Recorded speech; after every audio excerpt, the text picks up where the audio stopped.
Science can never be divorced from a sense of social justice. If we all keep that sense of social justice, but also social cohesion, I think that is where science will have its greatest impact.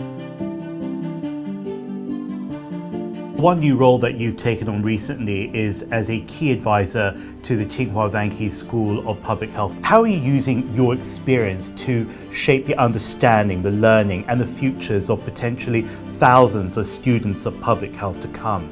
This is a very, very exciting initiative at Tsinghua University, and it's a pleasure to link up again with Dr. Margaret Chan. It's an old friend from many years ago. What will public health look like? Not tomorrow, not next year, but what will public health look like 20 years from now? And the students and the faculty of Tsinghua School of Public Health are going to be that in 20 to 30 years' time. So what is it that they will need to be equipped with in order to address the challenges of 2040 rather than the challenges of 2020?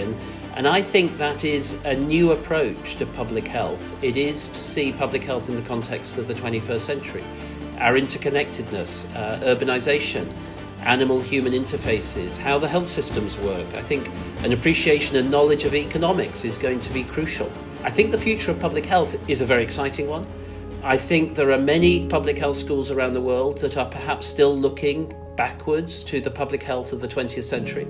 And the Tsinghua School has got an opportunity here to look forward to what the future will be rather than the past. And I wish I was a student again, actually, because I think it's a very, very exciting time to be going into public health. During your time in Vietnam, you made an important contribution in identifying the return of H5N1. With all the outbreaks that you've worked with since that time, what do you think has been the central experience that you take away with you and then give to us? Never underestimate for the people in the eye of the storm how frightening it is. This was true in SARS, it was true of bird flu, it was certainly true of Ebola, and it's certainly been true of this pandemic. And that is when you're in the middle of it, as a family, as a patient, as a nurse or a doctor, it's frightening. Then your professionalism then needs to take over, and you need to have the ability, I think, to be in the moment and deal with the issue in front of you and think calmer and strategically. Science is always a route out of it. Science provides the exit from these horrible events. We must never forget it, and the science that has been invested for many years before a crisis. And the last thing I'd say is these crises go very quickly. They move very quickly, they're very dynamic. Never wait until you've got all of the information.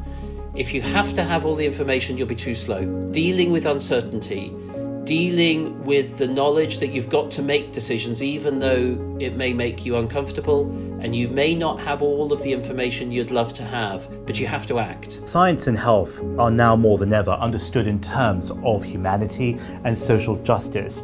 As a global figure, but also as a father, what would you ask us to keep in mind?